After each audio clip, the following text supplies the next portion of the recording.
নমস্কার বন্ধুরা, সকলকে আমার চ্যানেলে স্বাগত। গত 16ই মে 2025 মহামান্য সুপ্রিম কোর্টের তরফ থেকে রাজ্যের সমস্ত ধরনের সরকারি কর্মচারী এবং সমস্ত ধরনের পেনশনার এবং ফ্যামিলি পেনশনারদের পঞ্চম বেতন কমিশনের অন্তর্গত 25% ডিআরএস অ্যালাউন্সের এরিয়ার আগামী 6 সপ্তাহের মধ্যে প্রদান করার জন্য রাজ্যকে নির্দেশ দেওয়া হয়। অবশেষে সুপ্রিম কোর্টের তরফ থেকে এই নির্দেশ প্রদানের এতদিন পর ডিআরএস অ্যালাউন্সের এরিয়ার ক্যালকুলেশনের অ্যাকচুয়াল পদ্ধতি জারি করা হলো। এই অ্যাকচুয়াল পদ্ধতি অনুযায়ী আপনার ডিআরএস অ্যালাউন্সের এরিয়ার বাবদ আপনি কত টাকা পাচ্ছেন আজকের ভিডিওতে বিস্তারিতভাবে আলোচনা করব। ভিডিওটি 25% ডিআরএস অ্যালাউন্সের এরিয়ার সংক্রান্ত অত্যন্ত গুরুত্বপূর্ণ, তাই প্রথম থেকে শেষ পর্যন্ত অবশ্যই ধৈর্য সহকারে দেখবেন এবং ভালো লেগে থাকলে অবশ্যই একটি লাইক করবেন এবং সকলের সঙ্গে শেয়ার করবেন। আর সেই সাথে এই চ্যানেলে যদি প্রথমবার হয়ে থাকেন এই রকমের ইনফরমেটিভ ভিডিও আরও দেখার জন্য যারা এখনো পর্যন্ত এই চ্যানেলটিকে সাবস্ক্রাইব করেননি তারা অবশ্যই চ্যানেলটিকে সাবস্ক্রাইব করে নিতে ভুলবেন না। তাহলে চলুন আমরা বিস্তারিত জেনে নিই। সর্বপ্রথমত আপনাকে জানতে হবে বেসিক পে, বা আপনি যদি অবসর নিয়ে থাকেন তাহলে আপনার বেসিক পেনশন কত ছিল সেটা আপনাকে জানতে হবে, এবং এটা কার্যকরী হচ্ছে 1 এপ্রিল 2008 থেকে 31 ডিসেম্বর 2019-এর মধ্যবর্তী সময়ে। আমি এখানে একজন বেসিক পেনশন অর্থাৎ একজন পেনশনারের হিসাবে আমি ক্যালকুলেশন করব। অর্থাৎ একজন পেনশনার যার বেসিক পেনশন ছিল 10,000 টাকা, তিনি এই সময়কালের মধ্যে কত টাকা এরিয়ার হিসাবে পাচ্ছেন সেটার আমরা হিসেব করব। অর্থাৎ একজন পেনশনারের হিসেব করা হবে। দেখুন, প্রথমত এক নম্বর হচ্ছে এপ্রিল থেকে জুন 2008 এই সময়কালের মধ্যে সেন্ট্রাল গভর্নমেন্টের ডিআরএস এর অ্যালাউন্সের পরিমাণ ছিল 12%, আর রাজ্যের কর্মচারীদের ছিল 2%, যার গ্যাপ ছিল 10%, এবং এই 10%-এর 25% এরিয়ার হিসাবে দেওয়ার নির্দেশ দেওয়া হয়েছে। অর্থাৎ 10%-এর 25% সমান হচ্ছে 2.5%, এবং এপ্রিল থেকে জুন এই মধ্যবর্তী সময়ে সেই পেনশনারের যে এরিয়ার হচ্ছে সেটা হচ্ছে 750 টাকা। অর্থাৎ এপ্রিল মে জুন এই 3 মাসের জন্য এরিয়ার পাচ্ছেন তিনি 750 টাকা, যার 10,000 টাকা বেসিক পেনশন ছিল। বারবার মনে করে রাখুন, আপনার যে বেসিক পেনশনের পরিমাণ হবে অ্যাকচুয়াল সেটা দিয়ে আপনারা ক্যালকুলেশন করবেন। দেখুন, 2 নম্বর সিরিয়াল হচ্ছে এবার জুলাই থেকে অক্টোবর 2008 এই সময়কালের মধ্যে সেন্ট্রাল গভর্নমেন্টের ডিআরএস অ্যালাউন্সের পরিমাণ ছিল 16%, রাজ্যের কর্মীদের ছিল 6%, যেটার গ্যাপ ছিল 10%, এবং বেসিক পেনশন যেহেতু 10,000 টাকা ছিল তার 25% সমান 2.5% দেওয়ার নির্দেশ আছে, এবং 10,000 টাকা 2.5% সমান এই কয়েক মাসের এরিয়ার দাঁড়াচ্ছে সেই পেনশনারের 1,000 টাকা। এবার দেখুন, নভেম্বর এবং ডিসেম্বর 2008 এই সময়কালের মধ্যে সেন্ট্রাল গভর্নমেন্টের এরিয়া ডিআরএস অ্যালাউন্সের পরিমাণ ছিল 16%, রাজ্যের কর্মীদের ছিল 9%, অর্থাৎ গ্যাপ ছিল 7%। এই 7%-এর 25% দেওয়ার নির্দেশ, অর্থাৎ 1.75% দেওয়ার নির্দেশ আছে, এবং সেই পেনশনারের অর্থাৎ যার বেসিক পেনশন 10,000 টাকা তার এই নভেম্বর এবং ডিসেম্বর এই 2 মাসের জন্য এরিয়ার তিনি পাচ্ছেন 350 টাকা। এবার দেখুন, 4 নম্বর সিরিয়ালে জানুয়ারি এবং ফেব্রুয়ারি 2009 এই সময়কালের মধ্যে সেন্ট্রাল গভর্নমেন্টের এরিয়া ডিএ ছিল 22%, রাজ্যের কর্মীদের ছিল 9%, গ্যাপ ছিল 13%। এই 13%-এর 25% সমান 3.25%, যেটা 10,000 টাকা বেসিক পেনশনের উপর নির্ধারণ করে জানুয়ারি এবং ফেব্রুয়ারিতে দাঁড়ায় 650 টাকা। এবার দেখুন, 5 নম্বর সিরিয়ালে মার্চ 2009 এই এক মাসের জন্য তখন ছিল 22% ছিল ডিআরএস অ্যালাউন্সের সেন্ট্রালের পরিমাণ, রাজ্যের ছিল 12%, গ্যাপ ছিল 10%। এই 10%-এর 25% সমান 2.5%, অর্থাৎ 250 টাকা দাঁড়াচ্ছে এরিয়ারের পরিমাণ সেই পেনশনারের।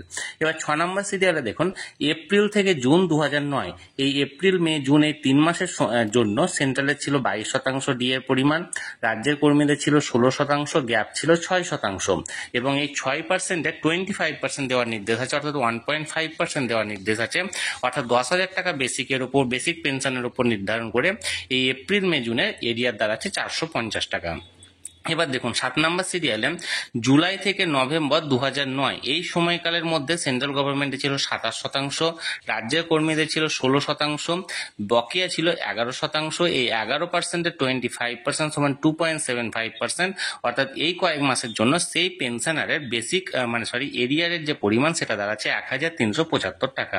এবার দেখুন, 8 নম্বর সিরিয়ালে ডিসেম্বর 2009 এই সময় সেন্ট্রাল গভর্নমেন্টের ডিএর পরিমাণ ছিল 27%, রাজ্যের কর্মীদের ছিল 22%, শতাংশ, অর্থাৎ গ্যাপ ছিল 5%। এই 5% 25% সমান 1.25% ছিল মানে দেওয়ার নির্দেশ দেওয়া আছে, অর্থাৎ 125 টাকা এই ডিসেম্বর মাসের জন্য এরিয়ার পাচ্ছেন সেই পেনশনার। এবার দেখুন জানুয়ারি থেকে মার্চ 2010 এই সময়কালের মধ্যে সেন্ট্রাল গভর্নমেন্টের দিয়েছিল 35%, রাজ্যের কর্মীদের ছিল 22%, গ্যাপ ছিল 13%, যার 25% সমান 3.25% দেওয়ার নির্দেশ দেওয়া হয়েছে, অর্থাৎ সেই অবসরপ্রাপ্ত কর্মী এই জানুয়ারি ফেব্রুয়ারি মার্চ এই 3 মাসের জন্য এরিয়ার পাচ্ছেন 975 টাকা। এবার দেখুন 10 নম্বর সিরিয়ালে এপ্রিল থেকে জুন 2010 এই সময়কালের মধ্যে সেন্ট্রাল গভর্নমেন্টে দিয়েছিল 35%, রাজ্যের ছিল 27%, বকেয়া ছিল 8%। এই 8%-এর 25% অর্থাৎ 2% দেওয়ার নির্দেশ দেওয়া হয়েছে, এবং এই 2% বাবদ সেই অবসরপ্রাপ্ত কর্মী যার বেসিক পেনশন ছিল 10,000 টাকা তিনি পাচ্ছেন 600 টাকা এরিয়ার।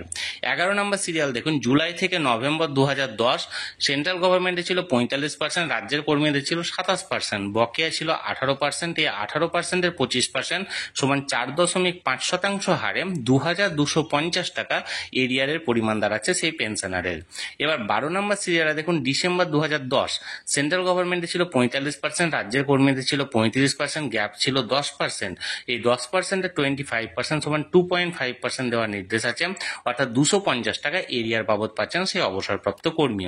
এবার 13 নম্বর সিরিয়ালে দেখুন জানুয়ারি থেকে জুন 2011 51% ছিল সেন্ট্রাল গভর্নমেন্টের ডিএর পরিমাণ, রাজ্যের কর্মীদের ছিল 35%, 16% ছিল বকেয়া, এবং 16%-এর 25% অর্থাৎ 4% দেওয়ার নির্দেশ আছে, এবং 4% হারে 2400 টাকা এরিয়ার বাবদ তিনি পাচ্ছেন।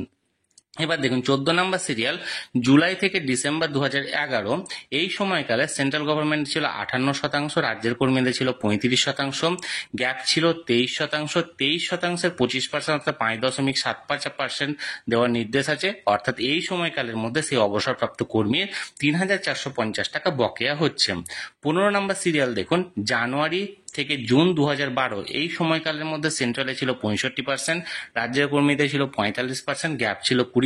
20%-এর 25% সমান 5% দেওয়ার নির্দেশ আছে, অর্থাৎ 5% হারে 3,000 টাকা মানে এরিয়ার বাবদ পাচ্ছেন সেই অবসরপ্রাপ্ত কর্মী যার বেসিক পেনশন ছিল 10,000 টাকা। দেখুন 16 নম্বর সিরিয়ালে জুলাই থেকে ডিসেম্বর 2012 সেন্ট্রালে ছিল 72%, রাজ্যের কর্মীদের ছিল 45%, মানে বকেয়া ছিল 27%, যার 25% সমান 6.75% দেওয়ার নির্দেশ আছে, এবং এরিয়ার বাবদ দাঁড়াচ্ছে এই সময়কালের মধ্যে 4,050 টাকা। 17 নম্বর সিরিয়ালে দেখুন জানুয়ারি থেকে জুন 2013 এই সময়কালে সেন্ট্রাল গভর্নমেন্টের এরিয়ার ছিল 80%, রাজ্যের কর্মীদের ছিল 52%, 28% ছিল গ্যাপ, যার 25% সমান 7% দেওয়ার নির্দেশ আছে, এবং 7% অনুযায়ী এই কয়েক মাসের জন্য সেই অবসরপ্রাপ্ত কর্মী পাচ্ছেন 4,200 টাকা। 18 নম্বর সিরিয়াল দেখুন জুলাই থেকে ডিসেম্বর 2013 90% ছিল সেন্ট্রাল গভর্নমেন্টের ডিএর পরিমাণ, রাজ্যের কর্মীদের ছিল 52%, 38% হচ্ছে বকেয়া, এবং এই 38%-এর 25% সমান 9.5% দেওয়ার নির্দেশ আছে, এবং এই 9.5% হারে সেই অবসরপ্রাপ্ত কর্মী এরিয়ার বাবদ পাচ্ছেন জুলাই থেকে ডিসেম্বর সেশনে 5,700 টাকা। আমি কিন্তু বারবার বলছি এটা 10,000 টাকা বেসিক পেনশনের উপর নির্ধারণ করা হচ্ছে, আপনার যেমন যেমন বেসিক পেনশন হবে আপনি সেইভাবে এটা ক্যালকুলেশন করে নেবেন। এবার দেখুন 19 নম্বর সিরিয়াল জানুয়ারি থেকে জুন 2014 100% ছিল সেন্ট্রাল গভর্নমেন্টের, রাজ্যের ছিল 58%, 42% ছিল বকেয়া, এবং এই 42%-এর 25% সমান 10.5% দেওয়ার নির্দেশ আছে, অর্থাৎ এরিয়ার বাবদ হচ্ছে 6,300 টাকা সেই অবসরপ্রাপ্ত কর্মীর। 20 নম্বর সিরিয়াল দেখুন জুলাই থেকে ডিসেম্বর 2014 এই সময়কালে সেন্ট্রালে ছিল 107, রাজ্যের কর্মীদের ছিল 58%, বকেয়া ছিল 49%, এবং যার 25% সমান 12.25% হারে 7,350 টাকা দাঁড়ায় এক্ষেত্রে এরিয়ারের পরিমাণ। এবার দেখুন 21 নম্বর সিরিয়ালে জানুয়ারি থেকে জুন 2015 এই সময়কালে সেন্ট্রালে ছিল 113%, রাজ্যের কর্মীদের ছিল 65%, বকেয়া ছিল 48%, যার 25% অর্থাৎ 12% দেওয়ার নির্দেশ আছে, এবং 12% অনুযায়ী 7,200 টাকা দাঁড়াচ্ছে এরিয়ারের পরিমাণ। এবার 22 নম্বর সিরিয়াল দেখুন জুলাই থেকে ডিসেম্বর 2015 এই সময়কালে সেন্ট্রালে ছিল 119%, রাজ্যের কর্মীদের 65%, বকেয়া ছিল শতাংশ, যা 25% সমান 13.5 শতাংশ, এবং এই সময়কালে 8,100 টাকা বকেয়া দাঁড়াচ্ছে সেই অবসরপ্রাপ্ত কর্মীর। এবার দেখুন 23 নম্বর সিরিয়ালে জানুয়ারি থেকে জুন 2016 এই সময়কালে সেন্ট্রালে ছিল 125%, রাজ্যের কর্মীদের ছিল 75%, বকেয়া ছিল 50%, যা 25% অর্থাৎ 12.5% দেওয়ার নির্দেশ আছে, এবং 7,500 টাকা দাঁড়াচ্ছে এরিয়ার বাবদ।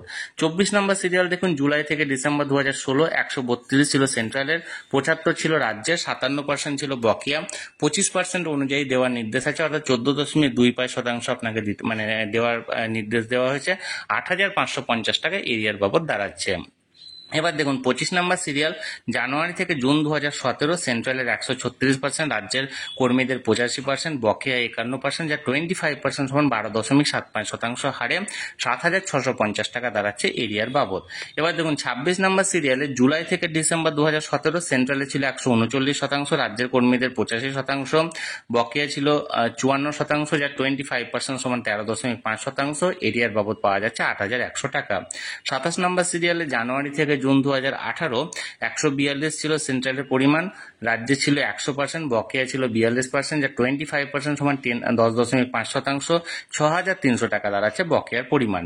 এবার দেখুন 28 নম্বর সিরিয়ালে জুলাই থেকে ডিসেম্বর 2018 148% ছিল সেই সময়কালে সেন্ট্রাল গভর্নমেন্টের ডিএর পরিমাণ, রাজ্যের কর্মীদের ছিল 100%, 48% ছিল বকেয়া, 25% অর্থাৎ 12% হারে দেওয়ার নির্দেশ, যে অনুযায়ী আপনার 7,200 টাকা হচ্ছে এক্ষেত্রে এরিয়ারের পরিমাণ।